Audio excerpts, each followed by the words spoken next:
श्री कृष्णाय नमः। नमस्कार आप सभी भक्तों को। आज हम श्रीमद् भगवत गीता का सार सुनाने जा रहे हैं, जो अग्निदेव ने अपने मुख से अग्नि पुराण में कहा है कि ये पूर्व काल में श्री कृष्ण ने अर्जुन से कहा, ये भोग तथा मोक्ष देने वाला है और भगवान श्री कृष्ण परमात्मा है जिनके मुख से ये गीता का सार कहा गया है।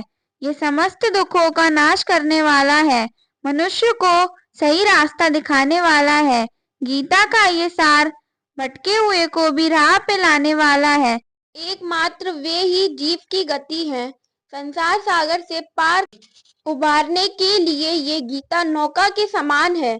श्री कृष्ण परमात्मा है, बाकी सब संसार में हम सब जीव मात्र हैं। जीवन की व्यस्तता के कारण हम सब पुराण नहीं पढ़ सकते। उन सब का निचोड़ इस गीता में मिलता है। तो आइए सुनते हैं भगवान श्री कृष्ण के मुख से कही गई ये गीता का सार। सुनिए। श्री कृष्ण कहते हैं, जिसका प्राण चला गया है अथवा जिसका प्राण नहीं गया है, ऐसे मरे हुए या जीवित व्यक्ति के लिए शोक करना उचित नहीं है, क्योंकि आत्मा अजन्मा, अजर, अमर तथा अभेद है। इसलिए शोक आदि को छोड़ देना चाहिए।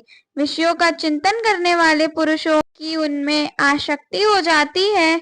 आसक्ति से काम, काम से क्रोध और क्रोध से अत्यंत मोह, मोह से विवेक और बुद्धि का नाश हो जाता है।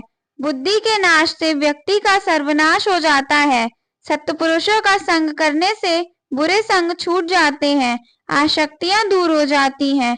फिर मनुष्य अन्य सब कामनाओं का त्याग करके केवल मोक्ष की कामना करता है। कामनाओं के त्याग से मनुष्य अपने आप को स्थिर पहचान पाता है। संपूर्ण प्राणियों के लिए जब रात है, अर्थात सब जीव उस परमात्मा की तरफ से बेखबर होके सो रहे होते हैं, तभी उस परमात्मा को प्राप्त करने के लिए योगी पुरुष भगवत प्राप्ति के लिए जाग रहे होते हैं। जो क्षण भंगुर सुख जीव को दिन की तरह प्रतीत होते हैं अथवा खुशी देते हैं, पर ज्ञानी पुरुष उन्हें रात की तरह समझकर त्याग देता है। जो अपने आप में ही संतुष्ट है, उसके लिए कोई कर्तव्य नहीं है। उस पुरुष के लिए ना तो कुछ करने से प्रयोजन है और ना करने से है। अर्जुन, तुम ज्ञान रूपी नौका का सहारा लेने से निश्चय ही संपूर्ण पापों से तर जाओगे। ज्ञान रूपी अग्नि सब कर्मों को जलाकर भस्म कर डालती है। जो सब कर्मों को परमात्मा को समर्पण करके कर्म करता है, वह पाप से लिप्त नहीं होता। जैसे कमल का पत्ता पानी में रहकर पानी से लिप्त नहीं होता, जिसका अंतःकरण आनंद और परमात्मा में लिप्त है, अर्थात जो सर्वत्र समान दृष्टि रखने वाला है, वह योगी संपूर्ण भूतों को आत्मा में और आत्मा को संपूर्ण भूतों में देखता है। ऐसे पुरुष धनवानों के घर में जन्म लेता है। अनुष्ठान शुभ कर्म करने वाला पुरुष कभी दुर्गति को प्राप्त नहीं होता। मेरी त्रिगुणमयी माया अत्यंत अलौकिक है, इसका पार पाना कठिन है। जो केवल मेरी शरण लेते हैं, वे ही इस माया को पार कर पाते हैं। हे अर्जुन, अंतकाल में मेरा स्मरण करने वाला पुरुष मुझे ही प्राप्त होता है, इसमें कोई संदेह नहीं है। अंतकाल में मनुष्य जिस जिस भाव का चिंतन करते हुए अपनी देह का परित्याग करता है, उसी को वह प्राप्त होता है। मृत्यु के समय अगर वह ओम शब्द का भी उच्चारण करता है, तो वह मुझ परमात्मा को ही प्राप्त होता है। ब्रह्मा जी से लेकर कीट तक जो कुछ भी दिखाई देता है, वह सब मेरी ही विभूतियां हैं। जितने भी श्री संपन्न और शक्तिशाली पुरुष हैं, वह सब मेरा ही स्वरूप है। मैं अकेला ही संपूर्ण विश्व में व्याप्त हूँ। ऐसा जानकर मनुष्य मुक्त हो जाता है। फिर श्री कृष्ण कहते हैं, हे अर्जुन, ये शरीर क्षेत्र है। जो इसे जानता है उसे क्षेत्रज्ञ कहा गया है। क्षेत्र और क्षेत्रज्ञ को जो यथार्थ रूप से जानना ही वही मेरे मत में ज्ञान है। 5 महाभूत अहंकार, बुद्धि, अव्यक्त, 10 इंद्रियां, एक मन, 5 इंद्रियों के विषय, इच्छा, द्वेष, सुख दुख, स्थूल शरीर, चेतना, ये विकारों सहित क्षेत्र हैं, जिसे संक्षेप से कहा गया है।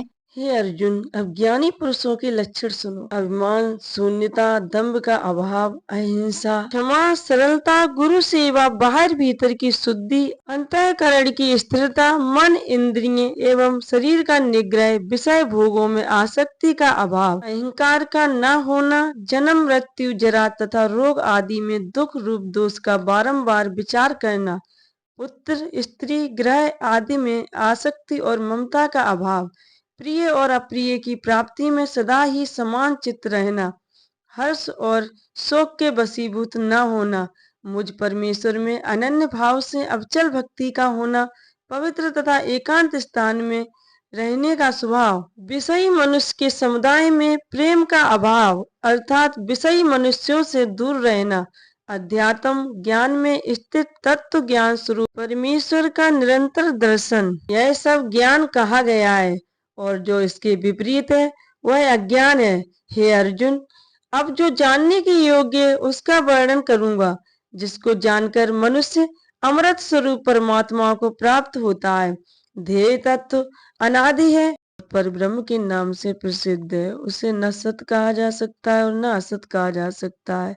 वे इन दोनों से विलक्षण है। उसके सब और हाथ पैर और सब और नेत्र, सिर और मुख तथा सब और कान है। वह संसार में सबको व्याप्त करके सब और स्थित है। सब इंद्रियों से रहित होकर भी समस्त इंद्रियों के विषय को जानने वाला है। सबका भरण पोषण करने वाला होकर भी आसक्ति रहित है तथा गुणों का भोक्ता होकर भी निर्गुण है। वह परमात्मा परमेश्वर संपूर्ण प्राणियों के बाहर और भीतर विद्यमान है। चर और अचर सब उसी के स्वरूप है। सूक्ष्म होने के कारण वह परमात्मा अवज्ञेय है। वही निकट है और वही दूर तथा वही विवाद रहित है और आकाश की भांति सर्वत्र परिपूर्ण है। उस परमेश्वर पे विश्वास रखने वालों को वह कभी अकेला नहीं छोड़ता तथा संपूर्ण भूतों में पृथक पृथक स्थिर हुआ सा प्रतीत होता है। उसे विष्णु रूप से प्राणियों का पोषक कहा जाता है, रुद्र रूप से सबका संगारक और ब्रह्मा के रूप से सबको उत्पन्न करने वाला जानना चाहिए। वह सूर्य आदि ज्योतियों की भी ज्योति प्रकाशक है। उसकी स्थिति अज्ञानमय अंधकार से परे बताई जाती है। वह परमात्मा ज्ञान स्वरूप जानने की योग्य तथा तत्व से ज्ञान प्राप्त होने वाला और सबके हृदय में स्थित है। उस परमेश्वर परमात्मा को कितने ही मनुष्य सूक्ष्म वृद्धि से के द्वारा अपने अंतःकरण में देखते हैं। दूसरे लोग सांख्य योग के द्वारा तथा कुछ अन्य मनुष्य कर्म योग के द्वारा देखते हैं। इनके अतिरिक्त जो मंद बुद्धि वाले साधारण मनुष्य हैं, वे स्वयं इस प्रकार न जानते हुए भी दूसरे ज्ञानी पुरुषों से सुनकर ही उपासना करते हैं। वे सुनकर उपासना में लगने वाले पुरुष भी मृत्यु रूप संसार सागर से निश्चित ही पार हो जाते हैं। सत्वगुण से ज्ञान, रजोगुण से लोभ तथा तमोगुण से प्रमाद और मोह और अज्ञान उत्पन्न होते हैं। गुण ही गुणों में वर्तते हैं। ऐसा समझकर जो स्थिर रहता है, अपनी स्थिति से विचलित नहीं होता है, जो मान अपमान में तथा मित्र और शत्रु पक्ष में भी समान भाव रखता है, जिसने कर तत्व और मैं तत्व के अभिमान को त्याग दिया, वह निर्गुण गुणातीत कहलाता है। जिसकी जड़ ऊपर की ओर अर्थात परमात्मा है और शाखा नीचे की ओर यानी ब्रह्मा जी है, आदि है। उस आदि संसार रूप अश्वत्थ पीपल वृक्ष को अनादि प्रवाह रूप से अविनाशी कहते हैं। वेद उसके पत्ते हैं। जो उस वृक्ष को मूल सहित यथार्थ रूप से जानता है, वही वेद के तात्पर्य को जानने वाला है। इस संसार में प्राणियों की सृष्टि दो प्रकार की है, एक देवी यानी देवताओं के स्वभाव जैसी और दूसरी आसुरी यानी असुरों के जैसे स्वभाव वाली। अतः मनुष्य के अहिंसा आदि सद्रूप और क्षमा देवी संपत्ति है।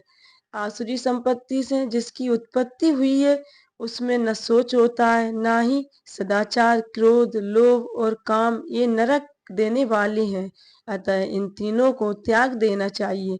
सत्यवादी गुणों के भेद से यज्ञ, तप और ब्रह्म तीन प्रकार के माने गए हैं, सात्विक, राजस और तामस। सात्विक बुद्धि आयु, बल, आरोग्य और सुख की वृद्धि करने वाली है। तीखा और रूखा अन्न राजस है, वो शोक और दुख को उत्पन्न करने वाला है। अपवित्र, झूठा और दुर्गंध युक्त और नीरस आदि अन्य तामस बताया गया है। यज्ञ हवन करना कर्तव्य है। ये समस्त कर निष्काम भाव से विधि पूर्वक श्रद्धा से किए जाने वाला यज्ञ सात्विक है। फल की इच्छा से किया हुआ यज्ञ हवन राजस और दंभ के लिए किया जाने वाला यज्ञ तामस कहा गया है। श्रद्धा और मंत्र आदि से युक्त एवं विधि विधान से जो देवता आदि की पूजा तथा अहिंसा आदि तप है उन्हें शारीरिक तप कहते हैं। वाणी से किए जाने वाले तप को वाणी जन्य तप बताया जाता है। हे अर्जुन, जिससे किसी को उद्वेग न हो ऐसा सत्य वचन, स्वाध्याय और जप या वाणीमय तप है। चिंता, शुद्धि, मौन और निग्रह यह मानस तप कहा है। कामना रहित तप सात्विक आदि के लिए किया जाने वाली तप राजस तथा दूसरे को हानि पहुंचाने या पीड़ा देने के लिए किया हुआ तप तामस कहलाता है। उत्तम देश काल में और पात्र को दिया गया दान सात्विक है। दूसरे के उपकार के लिए दिया जाने वाला दान राजस है तथा अयोग्य देश काल आदि में अनादर पूर्वक दिए जाने वाला दान तामस कहा जाता है। ओम तत् और सत ये पर ब्रह्म परमात्मा के 3 प्रकार के नाम बताए गए हैं। यज्ञ दान आदि कर्म मनुष्य को भोग और मोक्ष प्रदान करने वाले हैं। जिन्होंने कामनाओं का त्याग नहीं किया है उन सकामी पुरुषों के लिए कर्म का बुरा भला और मिला हुआ 3 प्रकार का फल होता है। ये फल मृत्यु के पश्चात प्राप्त होता है। भगवान श्री कृष्ण कहते हैं, हे अर्जुन, तुम मेरी इन बातों को धारण करो और अपना कर्म करो, जिससे तुम केवल परम पद मोक्ष को प्राप्त हो सको। इस संसार में जो कुछ भी होता है वो मेरी माया का ही प्रभाव है। ये मनुष्य तो एक निमित्त मात्र है, पर वो अपने को ही कर्ता मान लेता है। हे अर्जुन, तुम सारे कर्म करके मुझे ही अर्पण कर दो, जिससे तुम कर्म करके भी मुक्त और निष्पाप हो जाओगे। प्राणियों में मैं तत्व का होना ही अभिमान को उत्पन्न करता है और अभिमानी पुरुषों को भगवान की प्राप्ति अर्थात भगवत प्राप्ति नहीं होती। सन्यासी अर्थात त्यागी पुरुषों के कर्मों का कभी कोई फल नहीं होता। मोहवश जो कर्मों का त्याग किया जाता है वह तामस है। शरीर को कष्ट पहुंचाने के भय से किया हुआ त्याग राजस है तथा कामना के त्याग से संपन्न होने वाला त्याग सात्विक कहलाता है। अनुष्ठान कर्म भिन्न भिन्न कारण नाना प्रकार की अलग अलग चेष्टाएं तथा भय ये 5 ही कर्म के कारण हैं। सब भूतों में एक परमात्मा का ज्ञान सात्विक वेद ज्ञान राजस, परासात्विक ज्ञान तामस है और निष्काम भाव से किया हुआ कर्म सात्विक है और कामना के लिए किया जाने वाला राजस तथा मोहवश किया हुआ कर्म तामस है। कर्म की सिद्धि और असिद्धि में निराकार रहने वाला कर्ता सात्विक है। हर्ष और शोक करने वाला कर्ता राजस तथा क्रोधी आलसी सट कर्ता तामस कहलाता है। कार्य और अकार्य को समझने वाली बुद्धि सात्विकी है। उसे ठीक ठीक न जानने वाली बुद्धि राजसी है तथा विपरीत धारणा रखने वाली बुद्धि तामसी मानी गई है। मन को धारण करने वाली द्वितीय सात्विकी, कामना रखने वाली बुद्धि राजसी, शोक आदि को धारण करने वाली बुद्धि तामसी कही गई है। जिनका परिणाम सुखद हो वह सत्य से उत्पन्न होने वाला सात्विकी सुख है। जो आरंभ में सुखद प्रतीत होने पर भी परिणाम में दुखद हो वह राजस सुख है तथा जो पहले और अंत में भी दुख ही दुख है वह आपाता प्रतीत होने वाला सुख कहा गया है।